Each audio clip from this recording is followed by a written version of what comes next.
Para a apresentação de hoje, nós vamos falar sobre a administração por via intramuscular.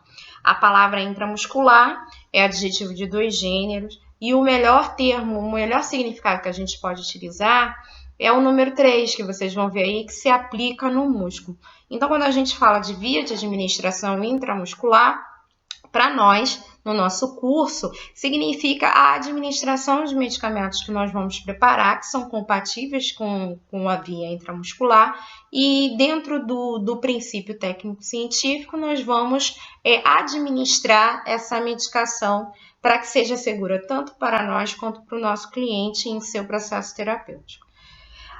Antes de mais nada, a gente só precisa resgatar alguns conceitos, porque geralmente quando a gente fala de via intramuscular, em concurso também podem fazer alguma pergunta em relação se ela é enteral, uma via enteral ou parenteral. Na aula de endovenosa, alguns de vocês devem lembrar que a gente falou sobre o termo parenteral e parenteral direto, semelhante ao que acontece com a via endovenosa intramuscular. Ela é uma via que ela não depende do trato gastrointestinal para que essa medicação ela seja absorvida. Como a gente falou no início, ela vai utilizar como um ponto de administração desse medicamento a musculatura. Então, para esse caso, para essa via de administração, a gente também pode classificar ela como uma parenteral. E além de parenteral, ela vai ser direta. Por que direta? Porque ela precisa romper tegumento, ela precisa romper esta pele para que essa administração ela seja efetivada.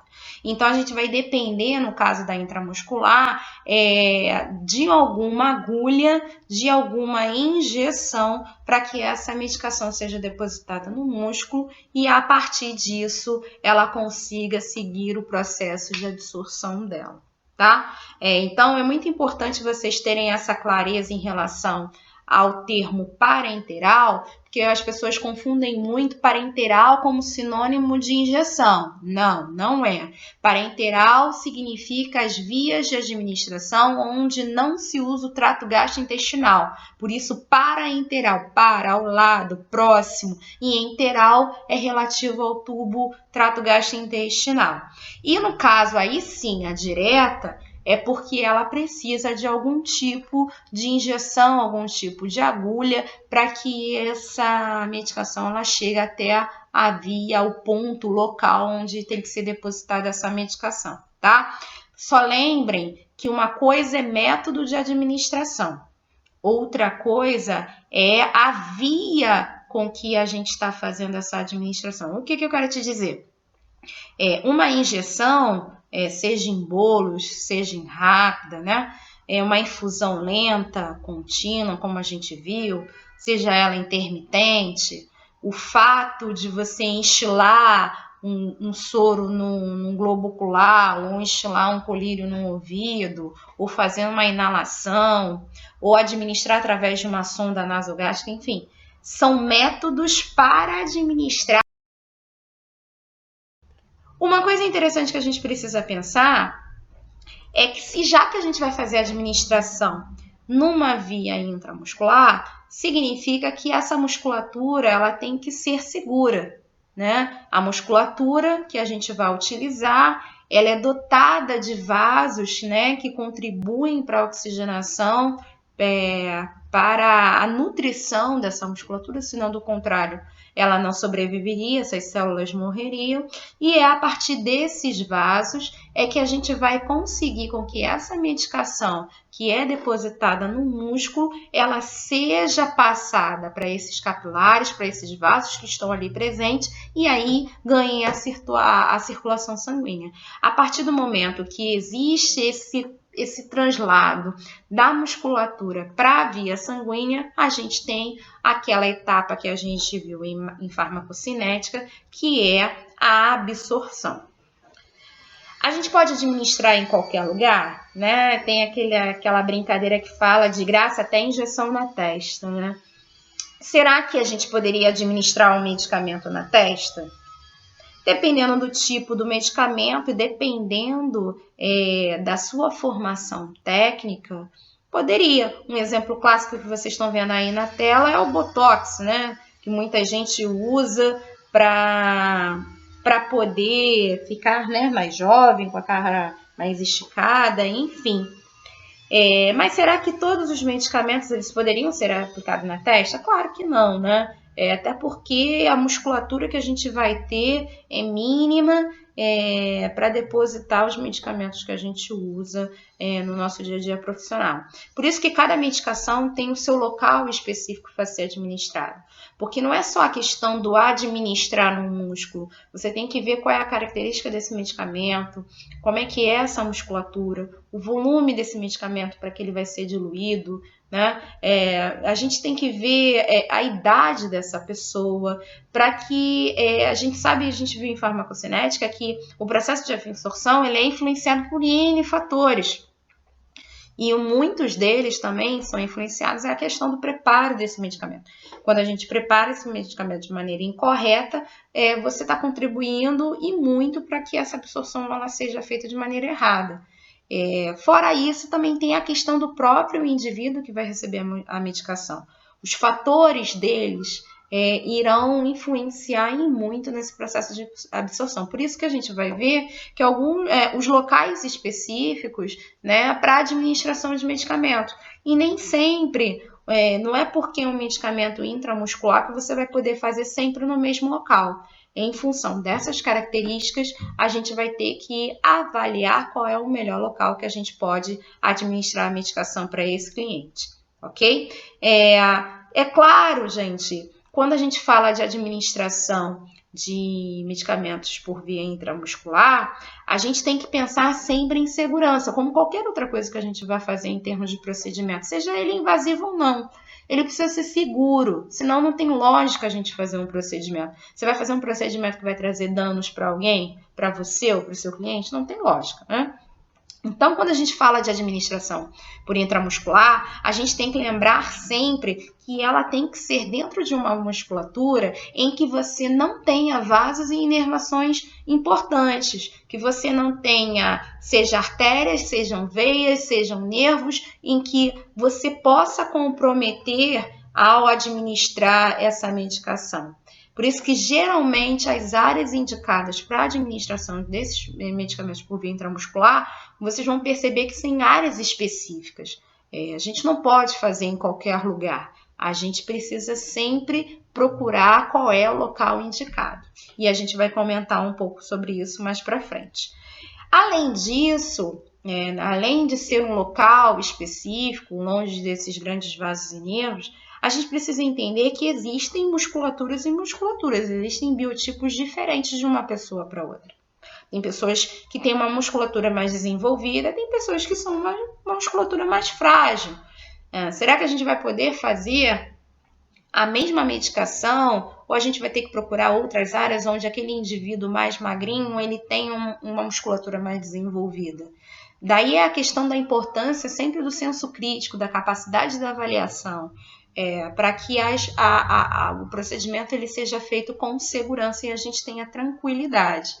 Por isso que, por mais que seja preconizado para cada área de local de administração um volume máximo, esse volume máximo ele é um ponto de referência. Você sempre vai ter que avaliar esse cliente para ver se ele tem condições para receber esse volume todo de medicamento que vai ser administrado por aquela via, sobre aquela musculatura. Do contrário, se você tem um cliente que não tem uma musculatura muito desenvolvida, às vezes é até interessante você dividir em 2 doses em 2 lugares diferentes. Ou seja, vai depender da sua avaliação para você chegar a algum tipo de conclusão, o que pode, o que não pode ser feito. Mas o que você precisa ter em mente é que precisa ter, além da questão de um preparo correto, mais uma vez a gente vai sempre voltar a essa mesma tecla, porque o processo de preparar esse medicamento vai estar influenciando na característica desse medicamento para que ele seja absorvido. Mas para isso, a questão da musculatura ela é muito importante. Se eu não tenho uma musculatura o suficientemente desenvolvida, esse medicamento, dependendo do volume que você coloque, ele vai além da capacidade desse músculo absorver.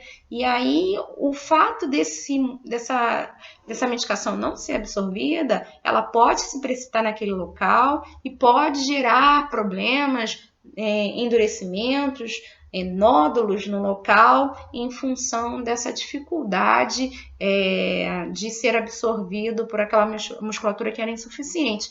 Fora na questão que se você faz uma dose, é com um objetivo terapêutico ao longo no prazo. Se essa dose ela não é absorvida plenamente, com certeza o resultado final do processo terapêutico desse cliente ele vai ser prejudicado. Então, a gente tem que ter muita atenção, não é porque a via indicada, por exemplo, é o deltóide, que a gente sempre vai fazer o deltóide. A gente tem que primeiro avaliar, ver se tem condições e aí sim a gente vai partir para essa administração com segurança.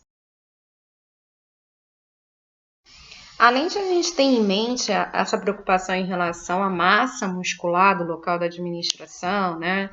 Sempre procurar o local correto, o ponto indicado pela literatura para a gente administrar esses medicamentos, para que essa administração fique distante desses grandes vasos e nervos importantes. A gente precisa lembrar da questão também do volume, da característica, da irritabilidade desse medicamento que vai ser administrado. A gente vai ver mais um pouquinho para o final. Por essa via, a gente vai também fazer alguns medicamentos que são mais irritantes, oleosos e suspensões. Então, em função disso, a gente precisa pensar nessa musculatura para que ela esteja apta para receber esse medicamento e ele siga esse processo farmacocinético da melhor forma possível. Uma outra questão que a gente tem que ter muita atenção, e aí as pessoas acabam passando direto, né, sobre isso, é que se a via é intramuscular, é óbvio que tem que ser no músculo. Então, por isso que você, por mais que a gente tenha pena, aquela questão do furar o indivíduo, o tamanho da agulha ele tem que ser compatível, ele tem que ultrapassar esse tecido adiposo que vai estar acima dessa camada muscular. E aí, por isso que a gente tem que ter muita atenção em relação ao sexo, né, por conta das mulheres, porque elas têm depósitos de gordura em algumas áreas que a gente utiliza para administração intramuscular. A questão também de ser criança, ser adulto, ser idoso, as condições clínicas, físicas desse cliente vai interferir também na nossa avaliação. A soma de todos esses itens, né? A questão do volume, a distância de grandes vasos, a característica desse medicamento, entender que a gente tem que fazer uma boa escolha em relação ao tamanho da agulha que vai ser administrado. Existe uma preconização, mas mais uma vez, existem corpos, biotipos diferentes de uma pessoa para outra, então você tem que levar isso em consideração na hora da escolha do seu material para administrar, e fora as questões, as características do próprio indivíduo que a gente tem que levar em consideração, segundo aquela área onde a gente vai administrar. Da mesma forma como a gente viu na administração intravenosa que a gente viu que a gente precisa procurar lugares para administrar dentro mesmo daquele espaço onde são preconizados, a gente também precisa ver se dentro desse espaço onde é seguro, se não existe nenhuma outra situação que que gere risco no processo de administração. Ou seja, se existe alguma inflamação naquela área onde você vai administrar, se tem algum edema, alguma irritação, alguma mancha ou alguma cicatriz. A gente tem que lembrar que cicatriz, queloide, são processos fibrosos, né? São lesões que aconteceram naquela determinada área, houve um processo de cicatrização e formou-se um tecido para reparar aquela área. Então, se você pega e administra em cima daquela cicatriz, a gente não sabe o quanto profundo foi essa lesão, esse processo de reparação. Se você administra dentro dessa área, existe uma grande possibilidade de que essa medicação ela não seja efetivamente absorvida. Porque se você tem um processo fibrótico ou algum processo de reparação naquela área, é um tecido, é uma área daquele tecido muscular ou daquela área da via de administração que sofreu um reparo. Não é um tecido são, vascularizado, perfeito, para que ele possa absorver. Então, por isso que é muito importante também a gente tomar cuidado na hora de administrar, para não administrar em cima de cicatrizes. E no caso de manchas, por exemplo, a gente não sabe se é um hemangioma, se tem alguma coisa em termos de perfusão ou de alteração naquela área que vai interferir nesse processo de absorção. Então, é muito importante a gente estar atenta. Injeções recentes também, porque se você já tem uma administração prévia, significa que ainda tem algum processo de absorção de algum outro medicamento. Aí você vem e faz outra em cima, existe a possibilidade de você sobrecarregar essa musculatura e aí, mais uma vez, aquilo ali não ser absorvido. Da mesma forma como a gente viu na questão de evitar a administração em áreas em que tenha pouca sensibilidade ou imóveis, é interessante porque se a dor é um sinal bastante significativo para as pessoas buscarem atendimento e ajuda, né? Então, se existe uma grande possibilidade de você procurar uma outra área em que ele tenha maior sensibilidade, onde ele tenha mobilidade, é a melhor opção. A não ser que, infelizmente, não exista posição, né? Não exista opção nenhuma em todas as áreas deles, em termos de opções de troca, não exista, ele vai ter sempre sem sensibilidade ou sempre imóvel. Aí é uma outra situação, mas lembrando que quando você administrar, você também tem que ficar avaliando essa área, porque esse seu cliente ele não vai poder te dar o feedback.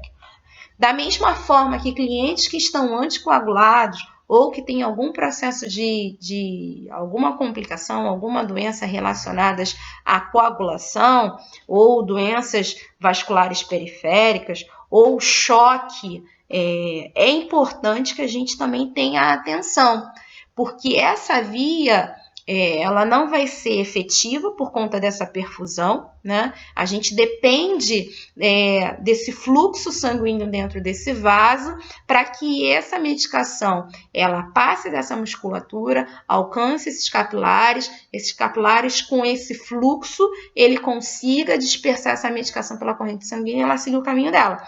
Se você tem, no caso das doenças periféricas, né, um paciente que está com choque, por exemplo, um choque hipovolêmico, ele está com baixa de volume e essa circulação está em colapso por conta de uma perda significativa de volume, ele está com choque, sei lá, por qualquer outro motivo, né? Esse processo de perfusão, ela está deficitária.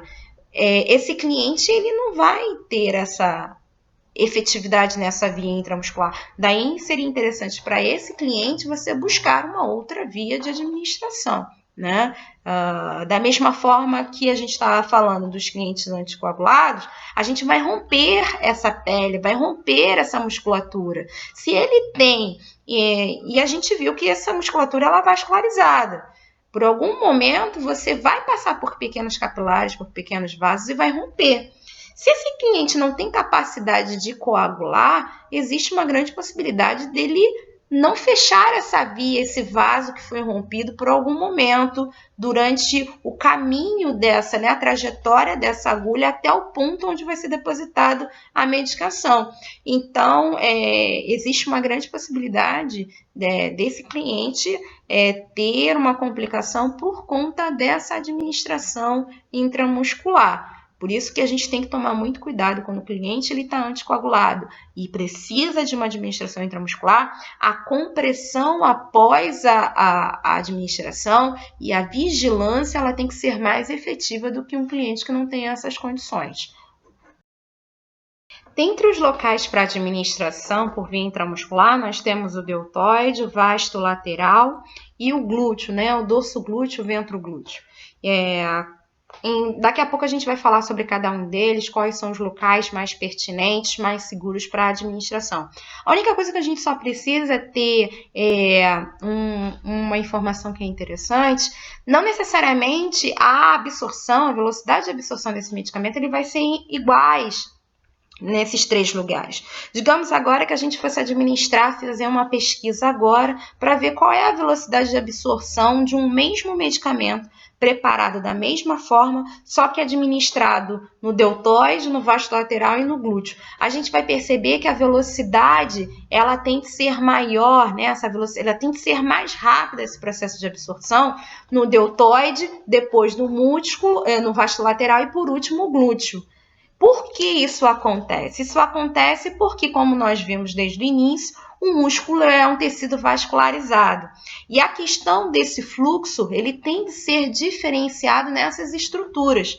E uma vez que existe um fluxo diferenciado nessa estrutura, a perfusão sanguínea, ou seja, a quantidade de sangue por tempo e a quantidade de tecido que consegue ser atingido, ou seja, ofertado, consegue ser nutrido, oxigenado por esse fluxo, ele vai diferenciar. Automaticamente, se ele diferencia na absorção, porque a absorção vai ser a passagem desse medicamento do local onde ele foi administrado até a corrente sanguínea. Se eu tenho uma perfusão diferenciada de uma musculatura para outra, é claro que essa absorção ela também vai ser influenciada em função disso. Isso é interessante porque muitas das vezes em concurso eles gostam de colocar quem vai ser administrado mais, quem vai ser absorvido mais rápido, ou quem vai ter o efeito mais rápido, né? Se é no deltoide, se é no vasto lateral ou se é no ventroglúteo ou dorsoglúteo,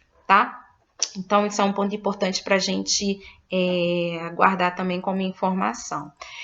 E aí a gente aproveita esse momento também para a gente, se essa absorção, essa perfusão, ela influencia diretamente nessa absorção, uma coisa interessante da gente pensar também, que a gente não pode fazer, é uma prática que geralmente as pessoas fazem após a injeção, que é massagear, né?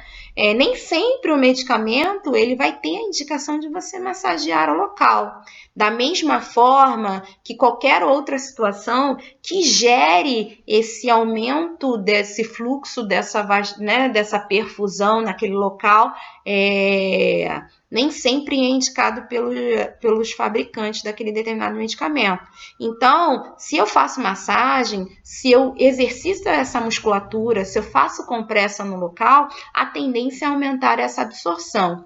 Da mesma forma, quando eu estou em repouso, ou eu tenho uma hipotensão, ou eu tenho uma situação de choque, influenciar diretamente para que essa absorção ela seja prejudicada.